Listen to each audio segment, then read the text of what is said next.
Hello students, on the behalf of gtustudies, myself Professor Vishal Patel welcome you to this video lecture of branch Mechanical Engineering or Civil Engineering, and the subject for the today's video is FMD or SA1 or MOS. Topic of today's video is numerical based on eccentric loading. Specially અત્યારે આપણે FMD સબ્જેક્ટની વાત કરીએ તો 6 ચેપ્ટરનું weightage છે એ ઘણું બધું છે. મેં કાલે જે વિડીયો અપલોડ કર્યો જેમાં પેપર એનાલિસિસ પણ બતાવ્યું હતું અને પ્રિપરેશન સિક્વન્સ આપી છે એ પ્રમાણે 6 ચેપ્ટરનું વેઇટેજ ખાસું એવું છે. અને જો તમે છેલ્લા 4 જે જીટીયુના પેપર નીકળેલા છે એને ઓબ્ઝર્વ કરો તો એ 4માંથી 3 પેપરમાં ઇસેન્ટ્રિક લોડિંગ બેઝ એક સમ પૂછાતો હોય છે 7 માર્કમાં. જે મેં અત્યાર સુધી એ સમનો વિડીયો અપલોડ નથી કર્યો એટલે હું આ તમને એક સોલ્વ કરીને આપું જેથી કરીને એ સમ આવે તો એ તમને આવડી જાય અને સમ ખૂબ જ ઇઝી છે. શું થાય ઇસેન્ટ્રિક લોડિંગનો એનો ઓલરેડી થિયરીનો વિડીયો અપલોડ કરેલો જ છે જેનું તમને લિંક છે એ ઉપર રાઈટ સાઈડ કોર્નરમાં આવી જશે, ત્યાં ક્લિક કરીને જોઈ શકો છો.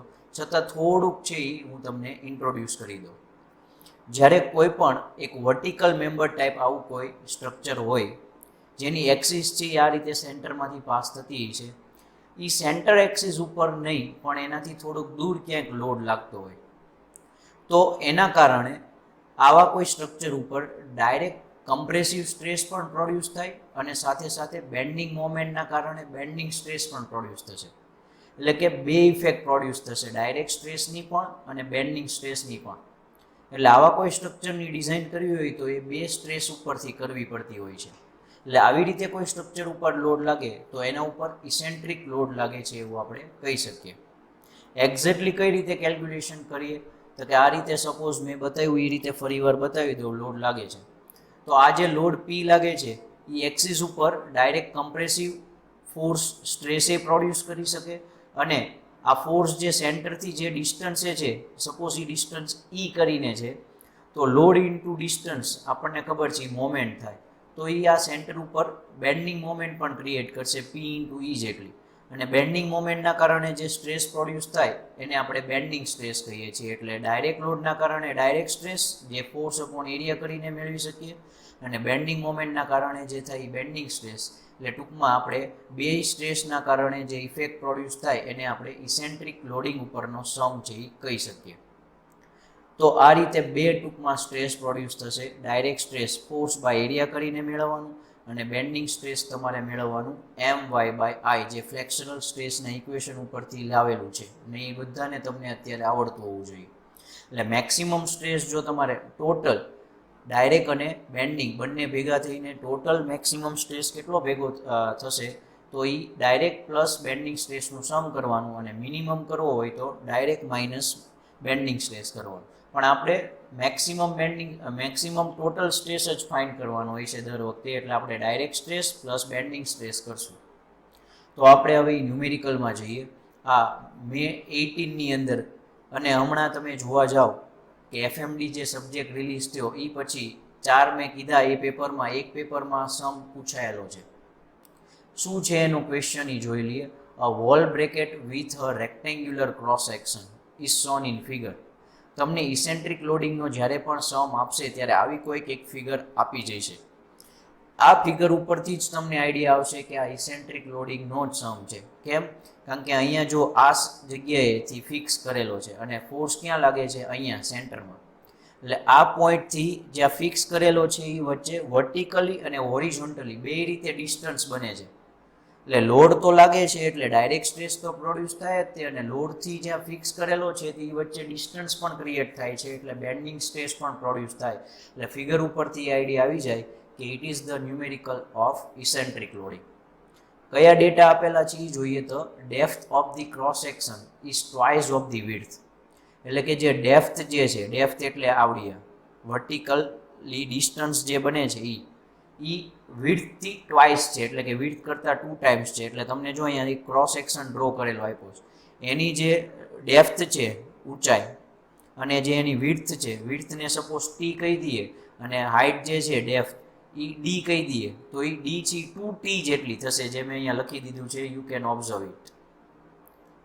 રેડી? હવે તમે આગળ વાંચો.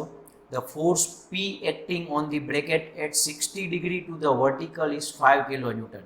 ફોર્સ કેટલો લાગે છે? 5 કિલોન્યુટન જેટલો ફોર્સ લાગે છે.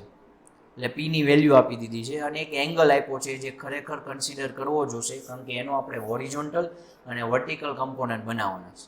તો આપણને અહીંયા 60 ડિગ્રી ટુ ધ વર્ટિકલ કીધું છે. અહીંયા તમે જોઈ શકો છો આપણે હોરિઝોન્ટલ આરે કેટલો એંગલ બને છે એ કન્સિડર કરવાનો હોય, વર્ટિકલ સાથે નહીં. એટલે તમે જો આ ફોર્સને હોરિઝોન્ટલ સાથે એંગલ કવર કરો તો આ એંગલ કેટલો બનશે? અહીંથી હું જો ડ્રો કરી દઉં તો આ એંગલ કેટલો બનશે? 30 ડિગ્રી. એટલે આપણો હોરિઝોન્ટલ સાથેનો એંગલ થીટા છે એ કેટલો આવશે? 30 ડિગ્રી વિથ હોરિઝોન્ટલ, એટલે મેં લખી દીધું છે અહીંયા. હવે આપણે આગળ વાંચીએ તો શું આપ્યું છે? The material of the bracket is grey cast iron Fg200.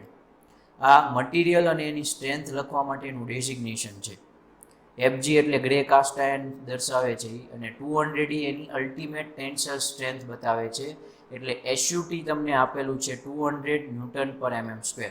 અને જે આ વેલ્યુ લખી હોય ને ડેઝિગ્નેશનમાં એ હંમેશા ઓલવેઝ ન્યૂટન પર mm² જ હશે. And the factor of safety is 3.5, એટલે કે ફેક્ટર ઓફ સેફ્ટી NF આપી દીધું છે 3.5. Determine the dimension of the cross section of the bracket. Dimension એટલે એની ડેપ્થ D અને એની વિડ્થ T, એટલે D અને T મેળવવાનું છે. અને કીધું છે assume maximum normal stress theory, અને એ જ પ્રકારે આપણે ગણવાનું હોય છે. એમાં ભલે એવું લખ્યું હોય કે ના લખ્યું હોય એ આપણે અત્યારે કોઈ કન્સિડર નહીં કરીએ. And all dimension shown in figure are in મિલીમીટર્સ mm. Dimension આપ્યા છે, જો તમને જ્યાં ફોર્સ લાગે છે ત્યાંથી આ હોરિઝોન્ટલ એક્સિસ વચ્ચેનું વર્ટિકલી ડિસ્ટન્સ આપ્યું છે 150. એટલે મેં અહીંયા L1 બરાબર કહી દીધું છે 150. અને ઈ પોઈન્ટથી જ્યાં ફિક્સ કરેલું છે એ બે વચ્ચે હોરિઝોન્ટલી ડિસ્ટન્સ બને છે 300. એટલે મેં અહીંયા એને L2 તરીકે કહી દીધું છે 300. તો આ રીતે ડેટા આપેલા છે. હવે આપણે શું કીધું કે ઇસેન્ટ્રિક લોડિંગનો ન્યુમેરિકલ હોય તો આપણે ટોટલ સ્ટ્રેસ જો ફાઇન્ડ કરવાનું આવશે, ટોટલ સ્ટ્રેસનું ઇક્વેશન યુઝ કરવાનું આવશે, જેના ઉપરથી આપણે D અને T ગોતશું. એ ટોટલ સ્ટ્રેસના ઇક્વેશન કોનાથી બનશે? Direct stress plus bending stress. એટલે હવે આપણે ડાયરેક્ટ સ્ટ્રેસ ફાઇન્ડ કરવો છે પહેલાં. તો ડાયરેક્ટ સ્ટ્રેસના ઇક્વેશનમાં જતાં પહેલાં આપણને ટોટલ સ્ટ્રેસ છે એના માટે SUT આપ્યો હતો. હવે ટોટલ સ્ટ્રેસ એ SUT ન થયો, ટોટલ સ્ટ્રેસ એટલે એલોએબલ સ્ટ્રેસ થયો. એટલે એલોએબલ ટેન્સાઇલ સ્ટ્રેસ કેટલો થશે જો SUT આપ્યો હોય તો કે SUT બાય NF. SUT આપ્યો તો 200 અને NF આપ્યું છે 3.5. તો તમને આપણે જે ઇક્વેશન લાસ્ટમાં ટોટલ સ્ટ્રેસ જેને કહીએ છીએ સ્ટ્રક્ચર ઉપરનું, એ સિગ્મા T કેટલો મળશે? 57.14, 57.14 ન્યૂટન પર mm² મળશે. આ વેલ્યુ આપણે સિગ્મા T ના ઇક્વેશનમાં મૂકશું અને એના ઉપરથી આપણે ડેપ્થ અને થિકનેસ ફાઇન્ડ કરશું, વિડ્થ. હવે આપણે આગળ જઈએ. આપણને ખબર છે ઇસેન્ટ્રિક લોડિંગ માટે ટોટલ સ્ટ્રેસનું ઇક્વેશન શું આવે છે? તો કે bending stress plus direct stress. એટલે આ જે છે એ જો અમે ડાયરેક્ટ સ્ટ્રેસનું ઇક્વેશન યુઝ કર્યું. હવે ડાયરેક્ટ સ્ટ્રેસ લગાડવા માટે રિસ્પોન્સિબલ કયો ફોર્સ છે? Always horizontal force. કયો લેવાનો છે? Horizontal force. એટલે આપણે P આપ્યો છે એમાંથી બે પાર્ટ પડશે, PH અને PV, horizontal component and vertical component. એમાં આપણે PH છે એ ડાયરેક્ટ સ્ટ્રેસ માટે રિસ્પોન્સિબલ થશે, એટલે PH બાય A લેશું અહીંયા. અને પ્લસ બેન્ડિંગ સ્ટ્રેસનું જે ઇક્વેશન આવે છે My બાય I, એમાં Ixx અને Iyy માંથી ઓલવેઝ Ixx જ કન્સિડર કરવાનું. હવે PH is equal two horizontal component of applied load. અને શું થાય હોરિઝોન્ટલ કમ્પોનન્ટ? તો કે P cos θ, જે હમણાં આપણે એની વેલ્યુ ફાઇન્ડ કરી લેશું. આ યાદ રાખજો, PH એટલે P cos θ. Area, cross sectional area શું આવશે બ્રેકેટનો? તો બ્રેકેટમાં ક્રોસ સેક્શન જો રેક્ટેંગલ ડ્રો કરીને આપ્યું હતું, જે હેચિંગ લાઇન્સ વડે ડ્રો કર્યું હતું ને ફિગરમાં, એ ક્રોસ સેક્શન છે. એ રેક્ટેંગલ જ લેવાનો છે તમ તારે, એ ન્યુમેરિકલ જે પણ હોય. એટલે એની ડેપ્થ ઇન્ટુ એની વિડ્થ, આ એનો એરિયા થાય. એટલે D ઇન્ટુ T એનો એરિયા થઈ ગયો. હવે આગળ વધી આ ઇક્વેશનમાં શું જોવે છે? M એટલે મેક્સિમમ બેન્ડિંગ મોમેન્ટ. કેટલી થશે? તો જો મેક્સિમમ બેન્ડિંગ મોમેન્ટ ક્રિએટ કરનાર બે ફોર્સ છે ત્યાં, હોરિઝોન્ટલ કમ્પોનન્ટ ઓફ PH અને વર્ટિકલ કમ્પોનન્ટ ઓફ PV. એ બંને મોમેન્ટ ક્રિએટ કરશે. એટલે આપણે હમણાં એ નેક્સ્ટ સ્લાઇડમાં જોઈએ કઈ રીતે એમ ગોતું. પછી આવે છે y એટલે જે ડેપ્થ આપી છે એને ડિવાઇડેડ બાય 2, સિમ્પલી ફોર્મ્યુલા.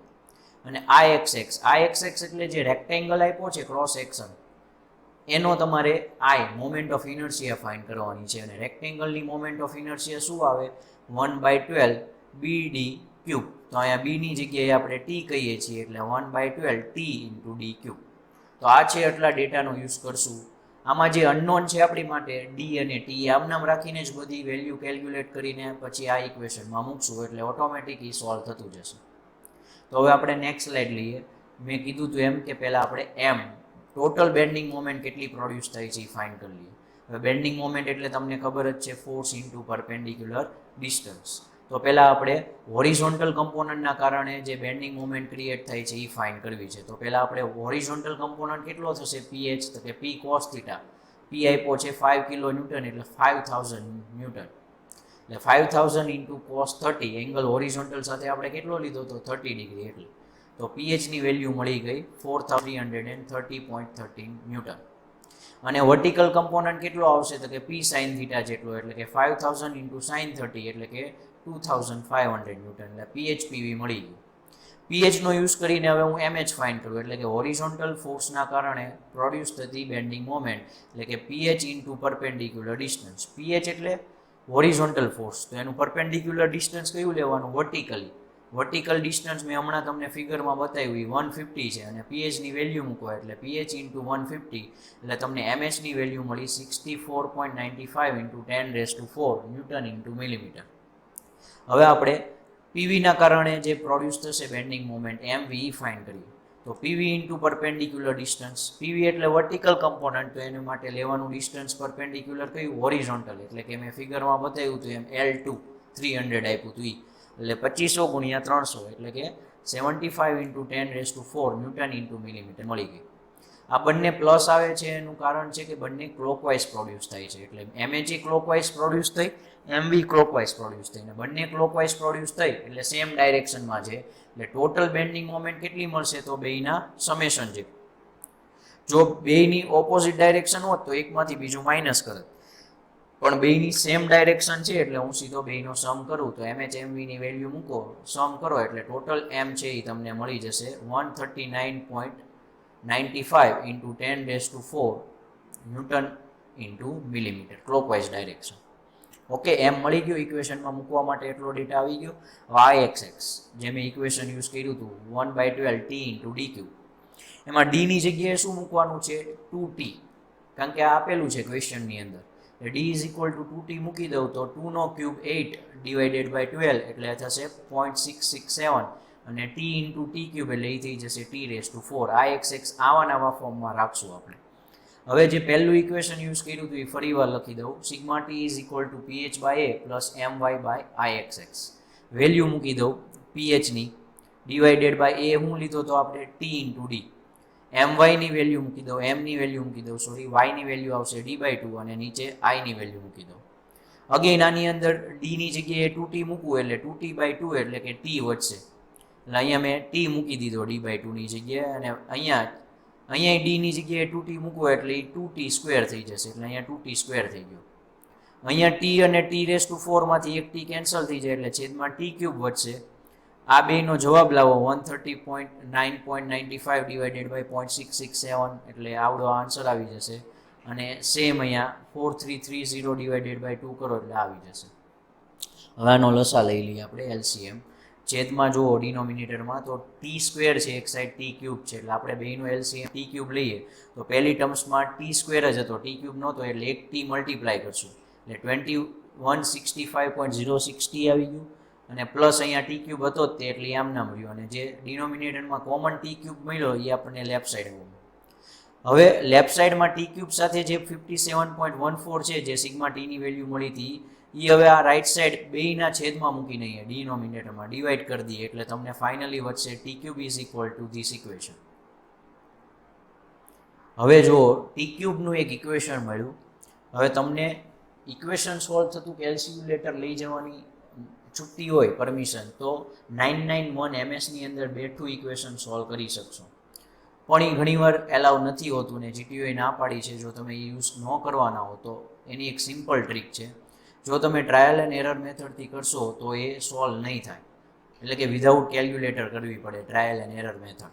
જે લેન્ધી મેથડ છે, સોલ્વ થઈ જશે, પણ હું એક ટ્રીક ફાઇન્ડ કરેલી છે કે કોઈ પણ ક્યુબિક ઇક્વેશન હોય તો એને સાયન્ટિફિક કેલ્ક્યુલેટર કોઈ પણ હોય તમારી પાસે, સાદામાં સાદું સાયન્ટિફિક, જેમાં આવો ક્યુબ રૂટ થવું જોઈએ, બસ બીજું કાંઈ નહીં. તો ટી ઇઝ ઇક્વલ ટુ આવું ઇક્વેશન જે હમણાં મળ્યું હતું ને એને આવા ફોર્મમાં લઈ આવવાનું. ટી ક્યુબની જગ્યાએ અહીંયા ટી કરીને ક્યુબ રૂટમાં આખું લખી નાખવાનું. હવે આને કઈ રીતે કેલ્ક્યુલેટરમાં મૂકવું ને એનો વિડીયો અલગથી બનેલો છે, જેની લિંક છે ડિસ્ક્રિપ્શનમાં આપું છે અને ઉપર તમને આઈ બટનમાં આવશે, ત્યાં ક્લિક કરીને વિડીયો જોઈ લેજો. બીજું કાંઈ કરવાનું નથી તમારે, ક્યુબ રૂટ કરીને આ વેલ્યુ લખવાની છે, પ્લસ કરીને બ્રેકેટ કરજો આગળ, પછી આ વેલ્યુ ઇન્ટુ આન્સર કરવાનું છે, કારણ કે આપણે આન્સર ફાઇન્ડ કરવો છે ને અહીં આન્સર આવે છે, એટલે એ મેથડ હરકી જોઈ લેજો. મેં જે સમજાવી છે એ પ્રમાણે એક્ઝેક્ટ તમને 33.62 mm આન્સર મળી જશે. આ તમારી થિકનેસનો આન્સર મળી ગયો. હવે ડેફ્થમાં જઈએ. ડેફ્થ કેટલી લેવાની છે તો એ તો આપ્યું હતું 2t જેટલું, એટલે 2 × t કરો એટલે ડેફ્થ તમને મળી જશે 67.24 mm. સમ પૂરો. બહુ જ ઇઝી સમ છે. જોયું તમે, ડાયરેક્ટ સ્ટ્રેસનું ઇક્વેશન જે આવે દર વખતે એ જ આવશે, ph/a, અને દર વખતે બેન્ડિંગ સ્ટ્રેસનું ઇક્વેશન my/i જ આવશે. દર વખતે m છે એ હોરિઝોન્ટલ ફોર્સના કારણે વર્ટિકલ ફોર્સના કારણે કેવી રીતે આવે ગોતવાનું. ફોર્સ જો ખાલી હોરિઝોન્ટલ જ લાગતો હોત તો બે બેન્ડિંગ મોમેન્ટ ન આવે. આ થોડુંક લોજિક આપવાનું. એક પેપરમાં એવો સમ છે જેમાં ખાલી હોરિઝોન્ટલ ફોર્સ આવશે, એ ટ્રાય કરજો. જો એ થઈ જાય તો બેસ્ટ તમને મેથડ આવડી ગઈ છે. તો આઈ હોપ તમને જે આ ઇસેન્ટ્રિક લોડિંગનો જે સમ બાકી હતો, જે બહુ એક્ઝામની પોઈન્ટ ઓફ વ્યૂ ઇમ્પોર્ટન્ટ છે, એ સમ સમજાણો હોય તો વિડીયોને લાઇક કરજો, શેર કરજો અને સબસ્ક્રાઈબ કરજો GTU studies channel. Thank you.